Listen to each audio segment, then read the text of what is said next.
ભારતીય જનતા પાર્ટીના યુવા મોરચા દ્વારા સ્વામી વિવેકાનંદજીની જન્મજયંતિની પૂર્વ સંધ્યાએ મશાલ રેલીનું આયોજન કરાયું હતું.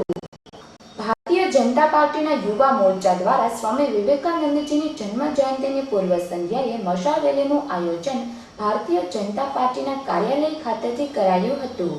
આ રેલી પ્રસંગે પ્રદેશ પ્રમુખ જીતુભાઈ વાઘાણી, શહેર પ્રમુખ સનતભાઈ મોદી સહિતના ભાજપના હોદ્દેદારો અને કાર્યકર્તાઓએ મશાલ રેલીમાં જોડાયા હતા અને આજની યુવા પેઢી સુધી સ્વામીજીના વિચારો પહોંચાડવાનો પ્રયાસ આ મશાલ રેલીના માધ્યમથી કરવામાં આવ્યો હતો.